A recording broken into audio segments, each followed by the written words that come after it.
Doctor, ¿cuál será el futuro de esta ley de seguridad interior una vez que el Senado pues ha decidido considerar cambios a la minuta? Por favor. Bueno, el futuro depende justamente de esos cambios, pero veamos si lo podemos hacer de manera muy rápida. Cuando decían ustedes que Gil Schwartz decía no se conoce la historia institucional de México. Bueno, es que esa historia es un horror, o puede ser un horror, si realmente se mete uno a conocerla. Pero vale la pena dar un rápido repaso al papel de las Fuerzas Armadas, del Ejército en México, para aquilatar lo que puede suceder. Así, en una cascarita de nuez, podemos decir que el ejército mexicano originalmente no estaba contemplado en la vida de la Nueva España. Nació tarde, nació en el siglo XVIII, y la razón fue el temor, y muy fundado, por cierto, de un ataque inglés a México, puesto que este era el origen de una buena cantidad de la plata que se mandaba a España, que a su vez era importantísima en la revolución industrial como medio de cambio. Pero resulta que ese ejército nunca se empleó contra los ingleses, nunca hubo esa invasión, la hubo en Buenos Aires, pero no aquí. Entonces, el papel del ejército se hizo central, importantísimo, en la Guerra de Independencia. La lucha fue contra otros mexicanos, porque ese ejército, aunque tenía tropas españolas, estaba formado en buena medida por mexicanos reclutados aquí. Fue una lucha muy dura, muy sangrienta. Una vez hecha la independencia, el ejército es la institución. Después de la iglesia o junto a la iglesia, la institución más importante. Y como su esencia era política, bueno, pues de ahí que haya un libro de Enrique González Pedrero que se llama México, país de un solo hombre, refiriéndose a Santana.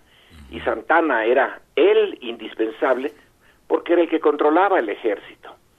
El ejército finalmente no sirvió mucho para, bueno, sí detuvo la invasión española de Barradas en los 1820, pero ya no le hizo mucha mella a la intervención francesa en la Guerra de los Pasteles, y desde luego fue desastrosamente derrotado por los americanos. Solo tiene un papel interesante, y no como ejército formal, sino básicamente como guerrilla durante la intervención francesa. A partir de allí, cuando México se institucionaliza, más o menos, tras la República Restaurada y el Porfiriato, ambos, Juárez y Díaz, tratan de hacerlo un tanto marginal, le temen, y Díaz tiene un ejército muy chiquito, pequeñísimo, y además es de leva. Funcionan mejor los rurales de la Federación, o sea, la Policía Federal, que es más profesional y la usa para todo.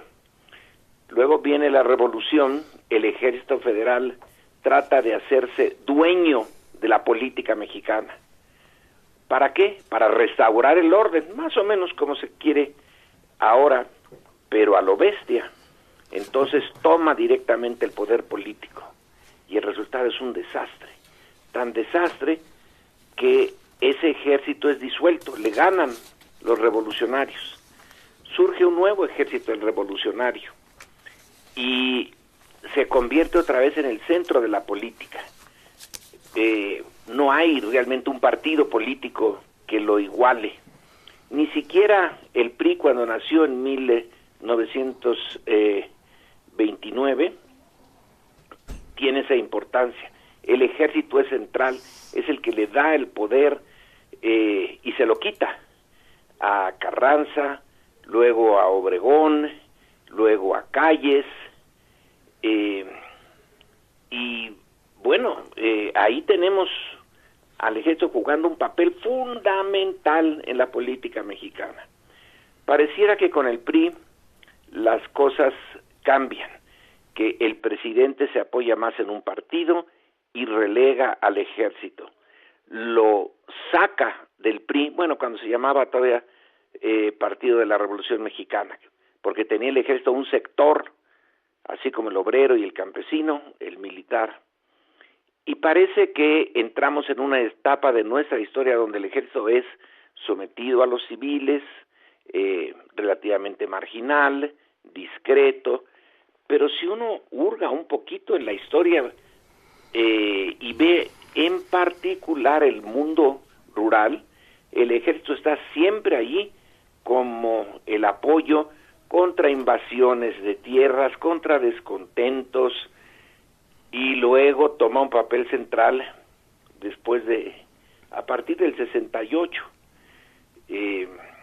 y durante los años de la Guerra Sucia, los años 70, principios de los 80.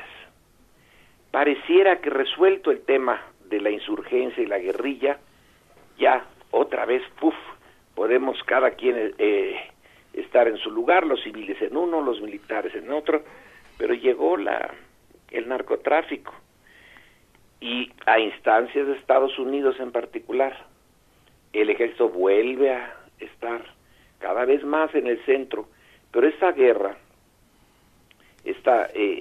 así lo denominó por lo menos desde el gobierno Calderón, una guerra. Esta guerra es muy cruenta y al final no la ha ganado. No podemos decir que la haya perdido, pero cuando un ejército, brazo importante del gobierno, no puede acabar con eso que el crimen organizado, que se comporta a veces como una guerrilla y que tiene control físico de algunas partes del país, pues entonces si no gana esa guerra, la pierde. Y en esas estamos ahora, que surge la iniciativa que estaba dormida, lleva un tiempo dormida, de una ley de seguridad interior para darle más facultades al ejército, facultades que ya las tiene en la práctica. Uh-huh. Y nosotros como sociedad, pues vaya que tenemos que tener mucho cuidado con esto, porque no se ve que por ahí vaya la solución, al menos yo no la veo por ahí. Creo que lo que la ley está pretendiendo hacer es formalizar y aún abrir más campos al ejército para que resuelva, y a la armada, ahora que decimos ejército, también decimos armada, para que resuelva por la vía de la fuerza el problema de ese crimen organizado que ya tiene su propio ejército y que cuenta con un armamento casi tan bueno como el del Ejército Federal. Claro. Pero esa no puede ser la respuesta, porque ya mostró durante 10, 11 años que no puede resolver el problema. Así que eso de insistir en una ley que, en vez de acotar muy bien al ejército y estar como dejarlo temporalmente donde está en espera de una solución de fondo, pero que no deje en el centro a las Fuerzas Armadas, pues es lo que nos tiene preocupados a muchos. El ejército no puede salir por ahora del problema, tiene que estar en las zonas más afectadas por el narcotráfico, por el crimen organizado, pero la ley casi está proponiendo su permanencia allí.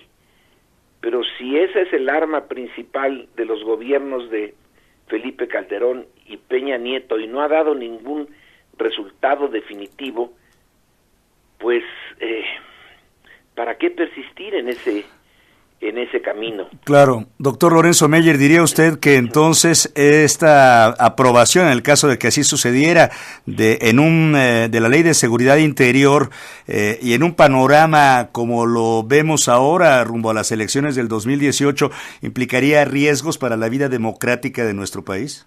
Desde luego que sí, porque, mire, volviendo yendo otra vez a la historia, ¿quién contuvo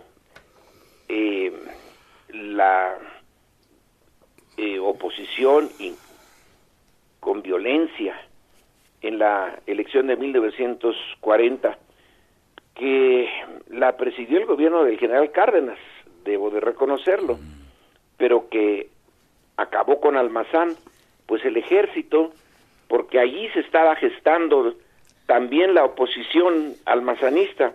Luego, ¿quién pone fin a la amenaza, entre comillas, de la candidatura del Miguel Enríquez Guzmán? El ejército. ¿Quién detiene pone fin al movimiento pacífico de los estudiantes en el 68? El ejército.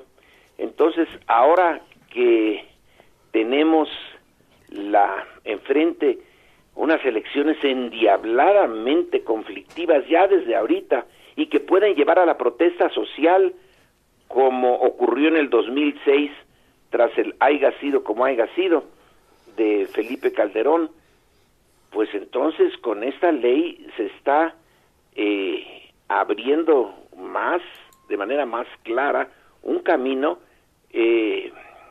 similar a esas otras ocasiones en que el ejército fue el que decidió finalmente lo de las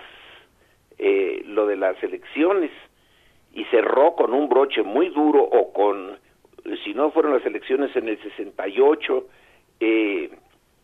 con un broche muy duro la protesta social. Esta ley también está cargada hacia ese lado. Dicen sus autores, oiga, no, pero aquí dice que la protesta social no será reprimida por el ejército, salvo que ponga en peligro la seguridad interior. ¿Y quién decide? ¿Quién va a decidir cuándo hay ese peligro? Es una situación muy ambigua. En seguridad interna, seguridad nacional, todo ese tipo de seguridades, quienes definen qué es una amenaza son los que tienen en sus manos el gobierno.